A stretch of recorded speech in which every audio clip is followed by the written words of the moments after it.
Salut à tous, j'espère que vous allez bien. On se retrouve aujourd'hui pour une nouvelle FAQ. Ouais, j'en ai fait une il n'y a pas longtemps sur Instagram, mais je sais que vous n'êtes pas tous sur Instagram.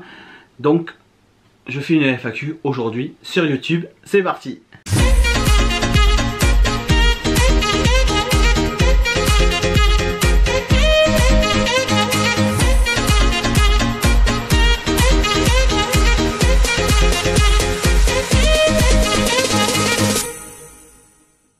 Allez, on est parti pour une nouvelle FAQ donc sur ma chaîne. Comme je disais en intro juste avant le générique, j'en ai fait une il n'y a pas si longtemps sur Instagram. Et vous avez été énormément à me poser des questions donc sur Insta. J'ai vu donc que ça vous intéressait, que ça vous plaisait. Moi, ce sont des vidéos que j'aime beaucoup tourner parce que j'ai l'impression d'avoir un échange et de parler avec vous vu que je réponds à vos questions. Après, je ne vais pas vous cacher que c'est aussi des vidéos faciles à faire pour moi, parce qu'elles sont faciles à monter et il n'y a pas vraiment de préparation. Je lis les questions et j'y réponds. Mais voilà, ce sont des vidéos qui vous plaisent.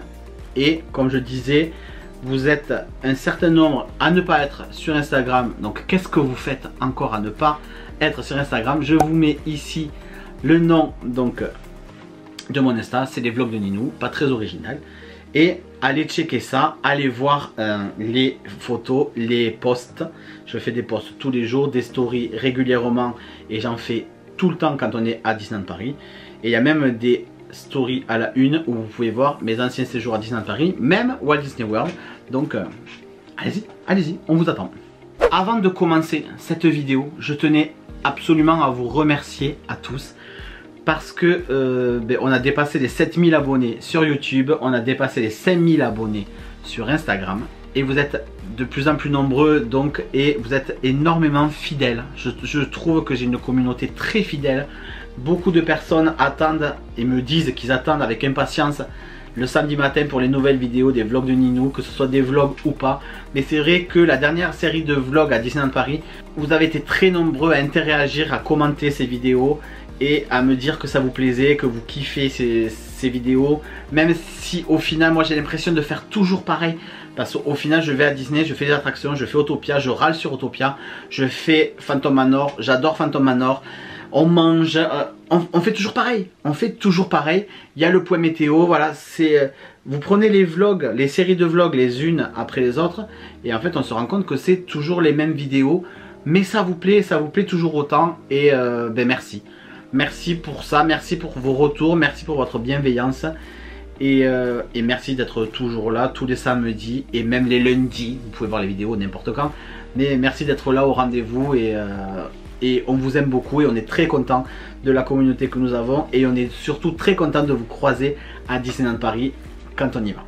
Vous savez que je suis, malgré moi, hein, c'est pas ma faute, hein, mais en général mes vidéos sont assez longues donc on commence directement avec les premières questions. Alors vous avez été très nombreux, j'ai fait des captures d'écran là de toutes les questions. Vous avez été très nombreux à me poser des questions. Évidemment il y en a beaucoup qui reviennent sur le même sujet, donc j'y répondrai qu'une fois, hein, vous aurez compris. Mais c'est parti, allez, la première question. Que penses-tu de la tournure qu'a pris la boutique The Storybook vis-à-vis des passes annuelles? Donc vous avez été très nombreux à me parler de ça et à me parler d'autres choses aussi, mais ça viendra plus tard. Mais donc à me parler de cette nouvelle boutique Storybook qui est réservée aux passes annuelles. Alors Storybook est maintenant une boutique destinée aux passes annuelles. Et donc qu'est-ce que j'en pense? Moi je trouve que c'est bien. Je trouve que c'est bien. Mais c'est pas abouti. C'est pas encore abouti. En fait, à Walt Disney World, vous avez un merchandising spécifique pour les passes annuelles. Je pense qu'ils sont en train d'essayer de se tourner vers cette politique-là. Il y a du merch qui est spécifique au pass annuel et qui sort tous les mois. Tous les mois, vous avez un nouvel article, que ce soit un magnète, un pins, un mug. Pas forcément des gros trucs, mais vous avez des choses régulières qui sortent tous les mois et qui sont destinées au pass annuel. Et ça fonctionne, il y a un public, il y a quelque chose. Et d'ailleurs, je pense qu'il y a un public aussi parce que la boutique Storybook, elle a ouvert là la semaine dernière. Je crois qu'elle ouvrait à midi. À 9 h du matin, il y avait déjà je sais pas combien de personnes devant qui faisaient la queue, qui attendaient 3 heures avant l'ouverture. Donc c'est que ces gens, ils veulent voir ce qu'il y a, ils veulent voir des produits destinés au pass annuel. Sauf que aujourd'hui cette boutique propose des articles que vous retrouvez dans toutes les autres boutiques. Mis à part la collection Euro Disney qui était sortie sur Shop Disney, qui s'est arrachée et qu'on n'a plus revu nulle part. Donc là elle y était, il y avait des bols je crois, il y avait des porte-clés, il y avait des sweats rouges, il y avait des t-shirts aussi jaunes. Donc mis à part ça, mis à part la clé d'Aribas qui est une exclue sur Phantom Manor, et après il y avait aussi les cadres de l'hôtel New York. Mis à part ces articles vraiment exclusifs, vous pouvez trouver des pins que vous trouvez ailleurs. Vous pouvez trouver les Spirit Jersey Pride ou les bleus Make-A-Wish que vous trouvez dans n'importe quelle autre boutique.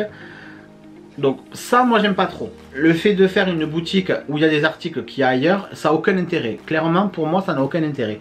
Par contre, je pense qu'à terme, ils vont faire vraiment un merchandising qui sera exclusif au pass annuel. Et moi, ça, je pense que ça peut être bien.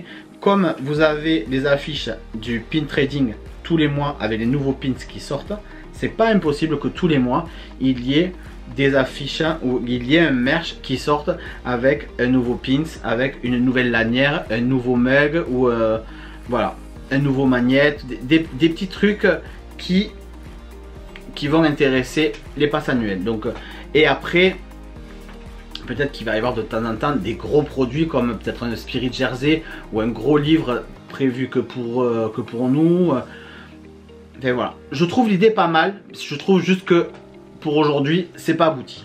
Si je mets 6 minutes à répondre à toutes les questions, on n'est pas sorti, hein, je vous le dis. À quand un nouveau voyage dans un parc Disney? Ben, on revient à Disneyland Paris en octobre. Pour l'instant, il n'y a que ça de prévu. Que penses-tu du nouveau système payant de Fastpass à Disneyland Paris? Donc cette question, vous avez été très nombreux à me la poser. Qu'est-ce que j'en pense? Alors c'est dommage parce que les Fastpass c'était quand même pratique, hein. Ouais, il faut le dire, hein. On prenait des tickets et on pouvait faire la file d'attente rapidement. Sauf que dernièrement, Indiana Jones c'était très souvent fermé, Space Mountain c'était très souvent fermé, impossible de prendre des Fastpass. BTM, si vous n'y allez pas avant 11 h, ben, après 11 h il n'y avait plus de Fastpass parce que tous les Fastpass de la journée étaient pris. Donc voilà, là dernièrement, les Fastpass, nous on n'en prenait plus trop. Parce que soit il n'y en avait pas, soit c'était le bordel. Alors faire des Fastpass payants, pourquoi pas, ils le font bien à Universal par exemple. Nous, quand on est allé à Universal à Orlando, on avait pris un Fastpass, mais qui était valable une fois pour toutes les attractions. Je crois qu'on avait payé 80 $. Donc là, il y a des attractions qui sont entre 8 et 15 €. 15 €, je trouve que honnêtement, c'est un peu cher. Mais si vous ramenez à 8 €, on a payé 80 $, ça fait 8 €, 8 $. C'est pas ça, je sais, mais à peu près pour 10 attractions, donc ça revient à peu près au même. En fait, je sais pas trop quoi en penser, parce que moi, à aujourd'hui, je les utilise pas, mais je paierai pas. En fait, je paierai pas. Je pense que nous, pass annuel, français, les Parisiens qui vont à Disneyland Paris régulièrement, je pense que nous, on n'est pas la cible de ces Fastpass là. On n'est pas la cible de ces Fastpass. Je pense que la cible, c'est vraiment les étrangers qui viennent pour la première fois et qui veulent profiter de l'expérience Disney et qui veulent faire toutes les attractions. Ils vont payer pour passer plus vite dans les attractions. Je pense qu'on n'est pas la cible, on n'est pas concerné par ça, parce que moi quand je viens à Disneyland Paris, si je fais 3 attractions dans la journée, c'est pas grave. Si j'en fais 8, c'est bien. Si j'en fais 3, c'est très bien aussi, parce que si j'en fais 3, c'est parce que j'ai passé plus de temps en boutique, j'ai passé plus de temps à flâner dans les allées du parc, à regarder les détails, à regarder les bâtiments, les trucs à discuter avec mes potes, avec Amé, à me poser sur un banc, à écouter la musique. Voilà, on vit l'expérience différemment, donc on n'est pas, avec Amé, on n'est pas la cible de ces Fastpass là.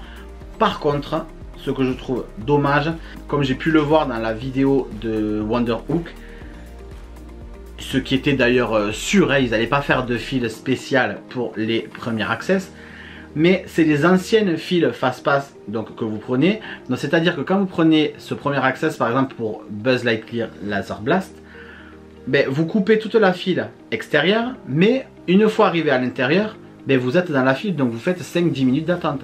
Ben oui, ben oui.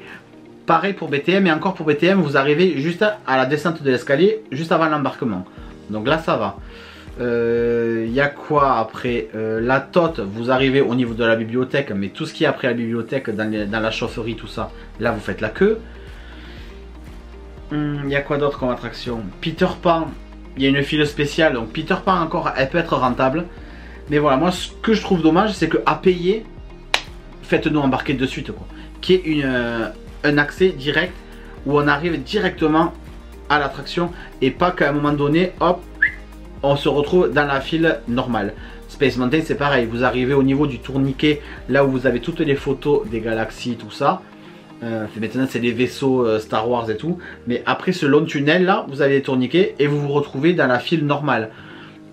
Et ça je trouve pas ça normal parce que on paye, enfin vous payez, parce que moi je payerai pas pour faire des attractions. Mais vous payez pour faire des attractions autant que vous arrivez directement à l'embarquement. Voilà, moi c'est juste ce qui me dérange. Après le fait de payer pour faire des attractions plus rapidement, ça me dérange pas. Je le ferai pas, mais je comprends que certaines puissent le faire. Question, si on va à Disney 3 jours sans vaccin, il faudra faire un test 2 fois vu que le PCR est ok pour 48 heures. Alors non, attention, je crois que le PCR, enfin le pass sanitaire, c'est un PCR de 72 heures. Pas 48, je crois qu'on est passé à 72 heures. Mais si jamais tu fais un séjour par exemple de 6 jours, où là forcément il te faudra refaire un PCR, tu as la possibilité à côté du cinéma, là où je crois que c'est là où il y avait l'ancien Wild West Show, tu as la possibilité de faire des tests PCR. Donc pendant ton séjour tu dois pouvoir faire des tests PCR. Hello, les mugs de Walt Disney World, c'est l'hôtel qui vous les donne ou vous les payez?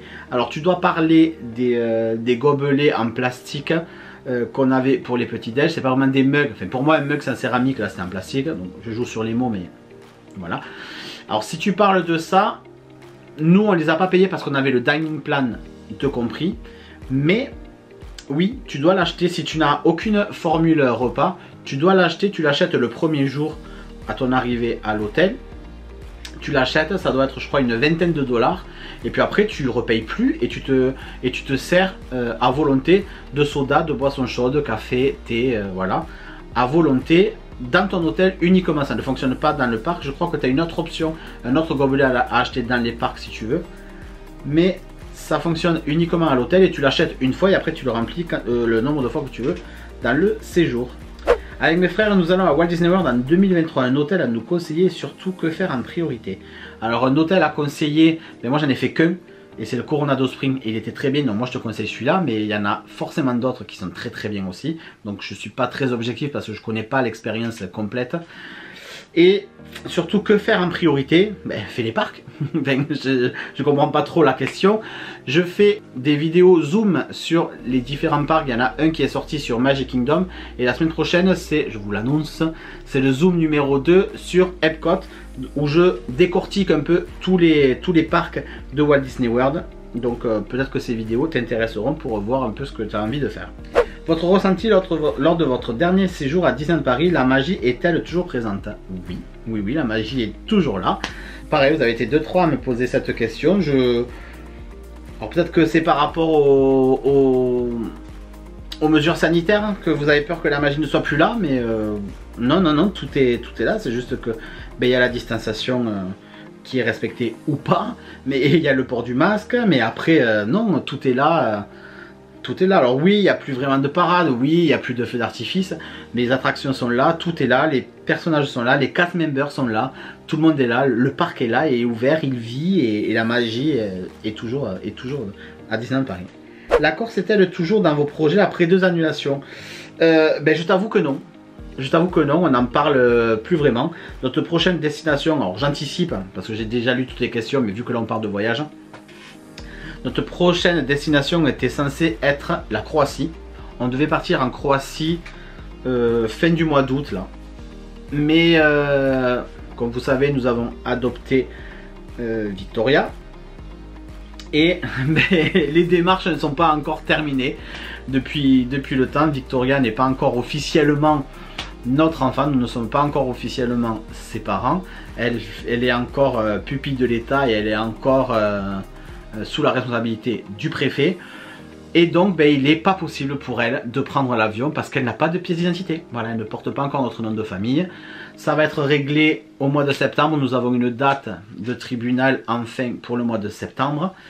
Mais avant cette date, il est impossible pour nous de lui faire une carte d'identité à son nom, à notre nom de famille, voilà, son vrai nom, son nouveau nom. Donc sans ça, impossible de voyager à l'étranger. Alors oui, on est allé en Espagne, mais on a passé la frontière en voiture, c'est différent. Quand vous prenez un avion, vous savez, vous avez de la douane, vous avez des contrôles vraiment poussés. Et là, si on n'a pas de pièce d'identité avec photo, une sortie de territoire ne suffit pas. Donc pas possible pour nous de partir en Croatie. Donc on a décalé le voyage en Croatie pour l'année prochaine, début d'été, juin, juillet. Et du coup c'est là qu'on voulait partir en Corse, donc on va pas en Corse. On ira sûrement, mais c'est vrai que pour l'instant on n'en parle pas, on n'en parle plus trop. Hello Ninou, le pass annuel est-il toujours intéressant pour se rendre à Disneyland Paris, notamment pour les hôtels? Oui, toujours. Ça n'a pas changé, les offres sont toujours les mêmes pour les hôtels. On a toujours les moins 20% pour les boutiques. On a, qu'est-ce qu'on a toujours? Rien qui a changé, le seul truc qui a changé c'est qu'on a plus les emplacements VIP pour la parade et pour le spectacle, vu que ça y est plus. Je crois que les piscines ça va s'enlever aussi, mais après là notamment pour les hôtels tu me demandes, oui pour les hôtels ça n'a pas changé. Ensuite projet de retourner à Walt Disney World, si oui un nouvel hôtel. Projet oui et non. Oui et non parce que oui on projette d'y aller mais on n'a pas de date encore, on n'a rien de... voilà. On sait qu'on va y retourner. Ça sera certainement notre dernier voyage sans Victoria. Notre dernier gros voyage sans Victoria. Donc ouais on veut y aller dans pas très longtemps. On devait y aller cette année pour mes 40 ans mais on n'a pas pu y aller donc un peu déçu mais ouais on y retournera. Dans les 2 ans qui arrivent là on va y retourner, c'est quasi sûr. Mais voilà. Et si oui, un nouvel hôtel. Alors oui, c'est sûr, un nouvel hôtel. Les hôtels sont tellement attractifs là-bas que ouais, j'ai envie d'en voir d'autres. Même si le Coronado Springs m'a énormément plu et que j'ai envie de retourner à celui-là, il y a trop d'hôtels là-bas pour retourner encore une deuxième fois au même. Et un nouvel hôtel, mais pourquoi pas 2 ou 3. En fait, ce qui est bien avec Walt Disney World, c'est que... vous prenez vos hôtels et vous prenez vos billets à part. Donc si vous voulez, vous pouvez très bien changer d'hôtel pendant le séjour. Donc pourquoi pas faire plusieurs hôtels. Voilà, j'ai envie en fait de découvrir la destination de Walt Disney World un maximum quoi. Quel est ton costume de cast member préféré? Très sympa cette question. C'est Johanna qui me pose cette question, très sympa. Phantom Manor, voilà. J'adore cette attraction, j'adore le violet, j'adore les chapeaux. Voilà, les hommes ils ont un haut de forme violet avec la cape et tout, enfin, le manteau. J'aime beaucoup. Après la tenue de Pirates des Caraïbes est pas mal aussi. La tenue de Pirates des Caraïbes est pas mal. Et à l'époque j'aimais beaucoup la tenue de Space Mountain. L'ancien Space Mountain avec les espèces de bombers violets, orange. Très années 80, mais j'aimais beaucoup ces tenues là. J'ai une petite fille de 18 mois et j'hésite sur l'âge et la période de l'année la plus appropriée. Alors l'âge, après ça dépend de toi. Moi personnellement, amener Victoria à 18 mois, moi j'estime que c'est trop petit. Déjà.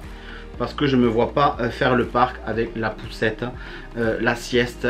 Voilà, 18 mois c'est encore assez petit. Donc moi déjà, j'irai pas. Et après la période de l'année la plus appropriée... c'est compliqué, hein. Moi j'irai pas en hiver parce qu'il fait quand même assez froid. L'été il fait hyper chaud, donc voilà, l'automne ou le printemps. Mais sachant qu'au printemps on a souvent de la pluie à Paris, ben, peut-être l'automne plus septembre-octobre. Mais voilà, je sais pas si j'ai répondu à ta question. Quel voyage t'a le plus marqué? Le voyage qui m'a le plus marqué, il y en a beaucoup qui m'ont marqué mais pour différentes raisons. New York. New York parce que c'est un voyage que j'ai attendu de faire très longtemps et j'ai été très surpris de voir comment dans cette ville immense les gens se respectaient, les gens étaient agréables. Quand on voit Paris, les gens sont odieux. les gens sont, pardon les Parisiens, hein, mais il n'y a jamais de sourire, c'est très individualiste. Dans le métro, c'est chacun pour sa gueule.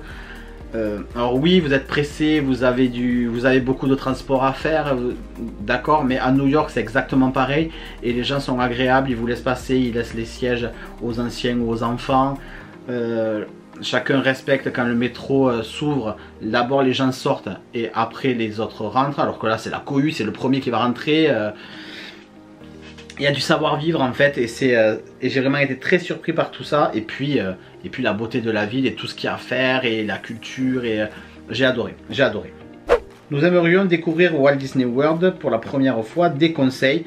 Donc j'ai déjà des vidéos sur ça, il y a beaucoup de vidéos organisation sur ma chaîne.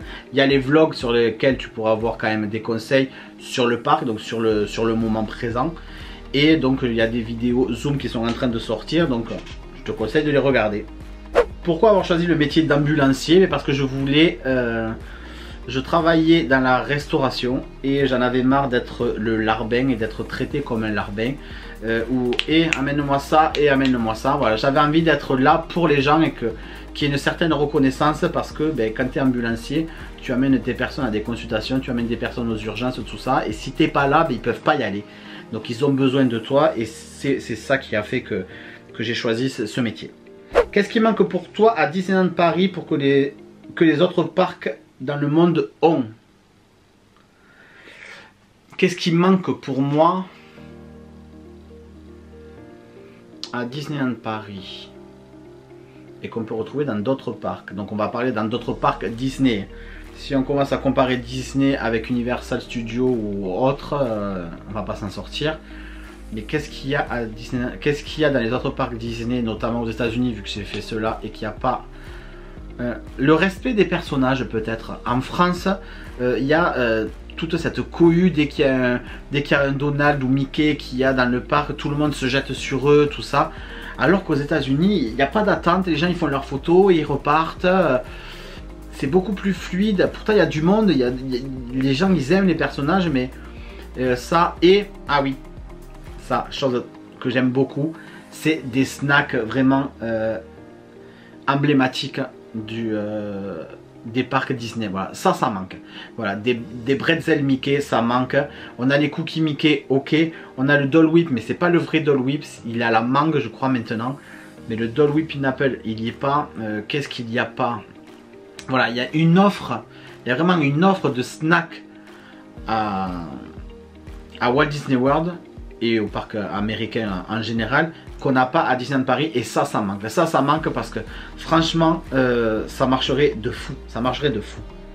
Ah, on me demande qu'est-ce que je pense de l'augmentation des passes aux États-Unis et est-ce que c'est applicable en France?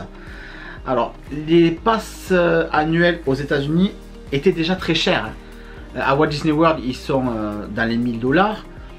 À Disneyland Resort, ils étaient déjà très chers. Donc,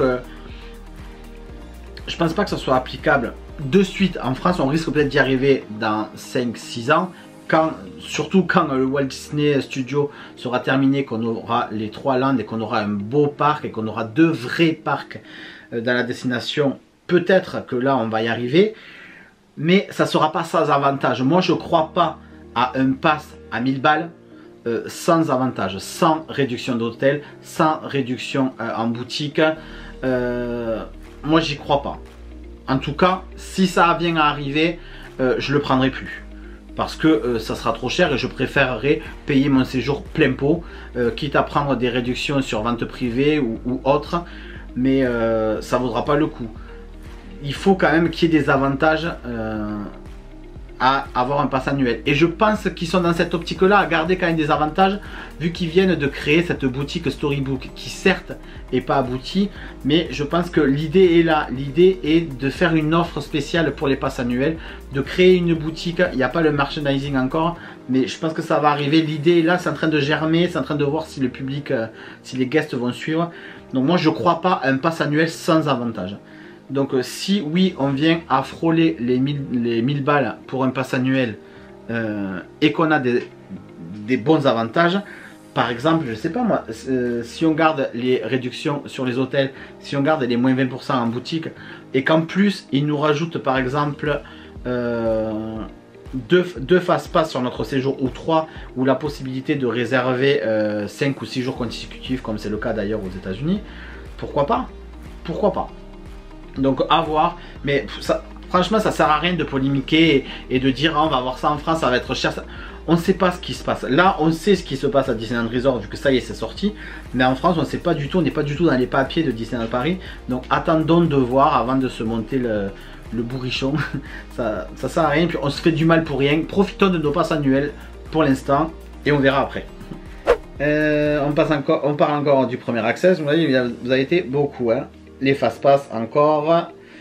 Si tu pouvais enlever une attraction à Disneyland Paris qui pour toi n'est pas top, ça serait laquelle? Alors une attraction à Disneyland Paris, laquelle j'enlèverais? À Frontierland, j'en enlèverai aucune parce qu'il n'y en a que 2 et voilà.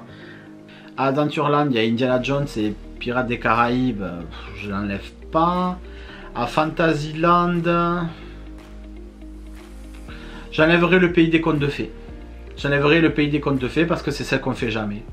Parce que, alors c'est peut-être sympa pour des enfants, mais je pense que tu l'as fait une fois, après c'est toujours pareil.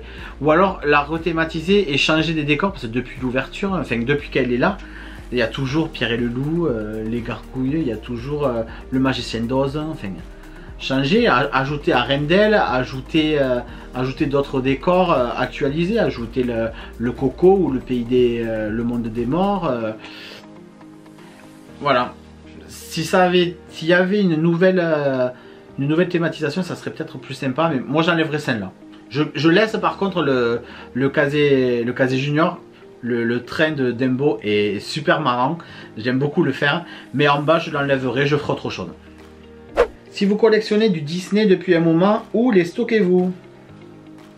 Ben là, je stocke tout là, dans cette pièce. Il y en a un petit peu en bas. Mais l'essentiel de ma collection est ici et c'est justement le but de cette pièce, le but de ce bureau, c'est de ne pas envahir la maison, de tout avoir là, concentré et quand j'ai plus de place, ben, soit je mets d'autres étagères, ben, soit je vends. Quels sont tes snacks de prédilection à Disneyland Paris et à Walt Disney World?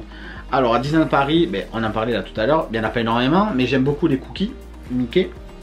J'ai pas encore goûté les pop cakes, les sucettes là, de Mickey qui viennent de sortir. Mais je crois qu'il n'y a que ça à Disneyland Paris. Il y a quoi comme snack à Disneyland Paris? Il n'y a rien de fou. Pour Halloween, ils sortent les sablés. Ils sortent. J'aime bien la pâte du Roi Lion Coco Choco. C'est bon. Ça, c'est bon. Mais après, il n'y a rien de fou. Hein. Non, c'est tout. Et à Walt Disney World, alors je kiffe, mais de malade, le cinnamon roll de la taverne de Gaston. Celui-là, il est exceptionnel.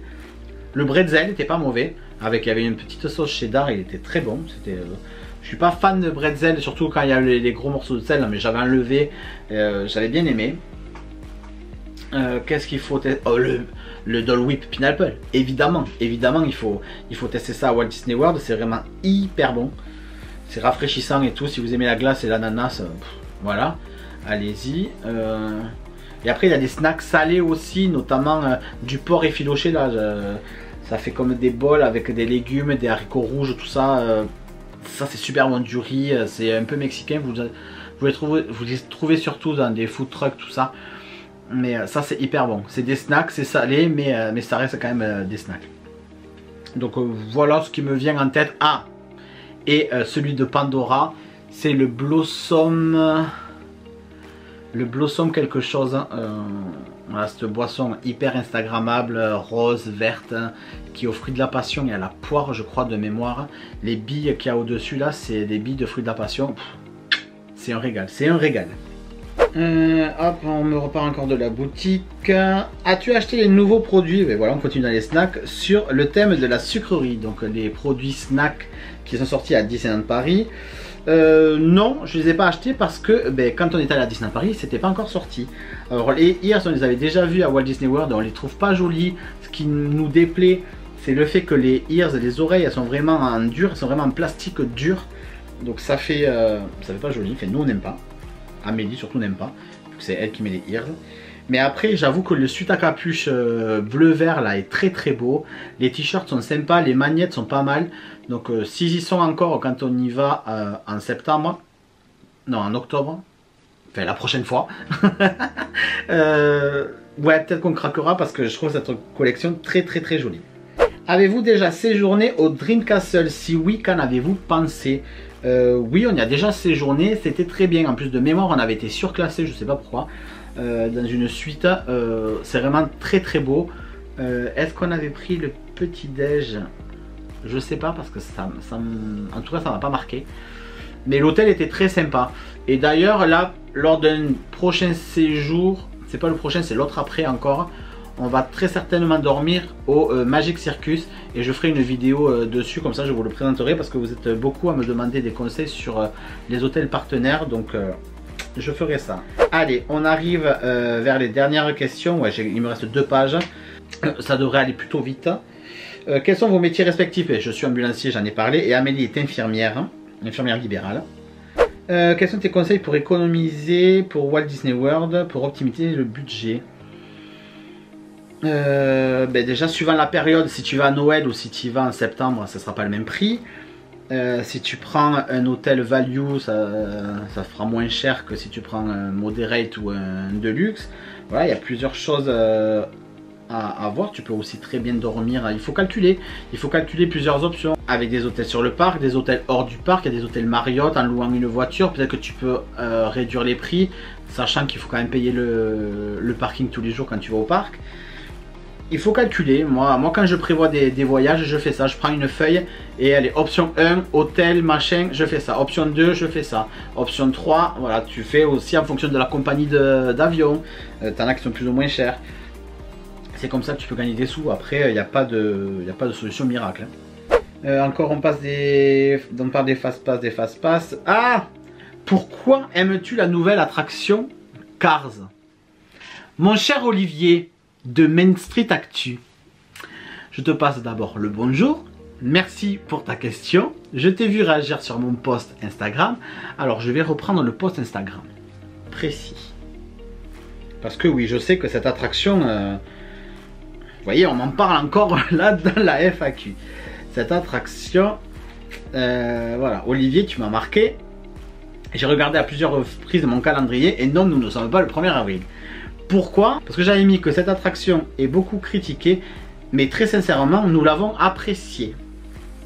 Je pèse mes mots. Je l'ai appréciée. J'ai pas dit qu'elle était ouf. J'ai pas dit que c'était la meilleure attraction de Disneyland Paris. Je l'ai appréciée. Les décors sont jolis, il n'y a pas de temps mort, comme dans la dernière version. Cela a permis de créer un nouveau coin plutôt sympa. Voilà ce que je mets sur mon post. Donc oui, on est d'accord Olivier, cette attraction, elle n'est pas ouf. On est d'accord. Mais elle n'est pas mauvaise. Personnellement, je la trouve sympa. Voilà. C'est pas un Phantom Manor, c'est pas un BTM. Mais elle a le mérite d'être là. Ils ont fait c'est pas vraiment des animatroniques parce que ça bouge pas vraiment. Donc si je dis animatronique, tu vas me tomber dessus. Mais ils ont fait des personnages. C'est sympa. C'est sympa Olivier. Tu peux pas dire que cette attraction est nulle. Elle est peut-être décevante parce que tu t'attendais à autre chose. Voilà. Mais voilà, je la trouve sympa. Encore une fois, je la trouve pas exceptionnelle. Je la trouve pas ouf. La prochaine fois que j'irai, je la referai certainement. Une fois, j'irai pas la faire 4 fois. Quand je vais la faire, quand je vais y aller avec Victoria, on va la faire. Je verrai sa réaction, mais je pense que les enfants doivent aimer en plus. Honnêtement, je pense que c'est une attraction vraiment pour les enfants, pour le coup. Et peut-être qu'on n'est pas vraiment la cible, mais moi j'ai trouvé sympa. Voilà, allez, ça rancune Olivier. Ciao, et bisous à ta famille. Est-ce qu'il y a d'autres questions? Ah ben toujours Olivier, sûrement. Il a changé de compte, mais c'est Main Street Actu, donc il me pose la question. Donc du coup, je passe aussi le bonjour à Tony, le comparse de Olivier. Troisième partie de podcast, les attractions oubliées cette année. Mais oui, avec grand plaisir, tu le sais. Et ce sera un honneur encore de participer une 3e fois à un podcast. D'ailleurs, Olivier, on devait pas faire un live Instagram courant de l'été? Je sais pas, je mets ça en suspens, mais... Je te laisse me répondre. Envie de faire un parc Disney en Asie? Oui, évidemment, j'ai envie de faire les trois, j'ai envie de faire tous les parcs du monde. Et particulièrement Tokyo et Hong Kong. Shanghai, pour l'instant, ne me plaît pas, mais particulièrement Hong Kong et Tokyo. Encore les fast-pass. Quel film êtes-vous allé voir au cinéma? Ben écoute, ça fait belle Lulu qu'on n'est pas allé au cinéma. Donc non, on n'a même pas vu Black Widow encore parce que... parce qu'on n'est pas allé au cinéma. Et avec Victoria, faire venir les mamies pour regarder Victoria le temps qu'on a eu au cinéma, pour l'instant ça nous gêne un peu, donc on n'y va pas. Et franchement ça ne nous manque pas. Dernière question. Quel spectacle de nuit préféré de Walt Disney World? Alors, spectacle de nuit de Walt Disney World, on en a fait 3. On a fait Happy Ever After, on a fait 4. On a fait Happy Ever After, on a fait Reflection, je crois que c'était à Epcot. On a fait le spectacle d'Animal Kingdom, je ne me rappelle plus du tout du nom. Et nous avons fait Fantasmic.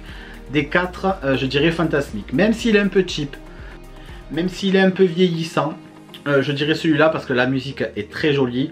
Le lieu est très beau. Il y a de très beaux effets avec Mickey qui apparaît, disparaît, notamment au final. Donc je dirais celui-là. Après, pour moi, le best, le top du top des spectacles nocturnes que j'ai vu moi dans ma vie dans un parc Disney, c'était à Anaheim en Californie, à California Adventure, et c'était World of Color. Alors celui-là, j'en ai pleuré comme un gamin. C'est vraiment un spectacle qui m'a bouleversé. Après, j'avoue que il y avait des circonstances aussi qui faisaient que j'étais un peu plus émotif à ce moment-là. C'était la fin de notre séjour de 15 jours pas du tout, à Los Angeles. On a passé 15 jours à Los Angeles et c'était l'avant-dernier jour. Donc il y avait ça. On était dans une période où on n'arrivait pas à avoir d'enfants, donc on n'était pas bien du tout. Surtout moi, et voilà. Et là, de voir ce spectacle comme ça, mais forcément tu vois plein de dessins animés de ton enfance, si tu te dis mince, j'ai pas d'enfant avec qui partager ça. Donc je me rappelle que j'avais eu ça qui m'était revenu en tête. Donc voilà, beaucoup de choses ont fait que j'ai été happé par ce spectacle. Mais il faut quand même reconnaître que ce spectacle est exceptionnel. C'est un très beau spectacle. Donc de tous les parcs Disney que j'ai vus, c'est celui-là. Mais à Walt Disney World, j'ai préféré Fantasmic. Donc voilà pour cette longue FAQ. J'allais dire petite FAQ, mais non, c'est encore une FAQ qui va durer plus de 40 minutes. Je sais pas, parce que j'ai coupé plusieurs fois. Parce qu'un coup j'avais plus de place sur ma carte SD. Un coup j'avais plus de batterie. Là j'en suis à 21 minutes. Voilà. Désolé, bon je sais que vous aimez bien les vidéos longues, donc ben là pour le coup vous en avez une qui est assez longue. J'espère en tout cas que ça vous aura plu, que vous aurez appris des choses et que j'aurai répondu au maximum de questions. N'hésitez pas à vous abonner, à activer la petite cloche pour ne pas louper les sorties de vidéos tous les samedis à 9 h. D'ailleurs samedi prochain, donc comme je vous ai dit, on reprend une nouvelle vidéo sur le concept des zooms, et donc on va parler de Epcot à Walt Disney World. J'espère que vous serez au rendez-vous et que ça vous plaira. Je vous dis donc à samedi prochain 9 h pour une nouvelle vidéo. Bye bye.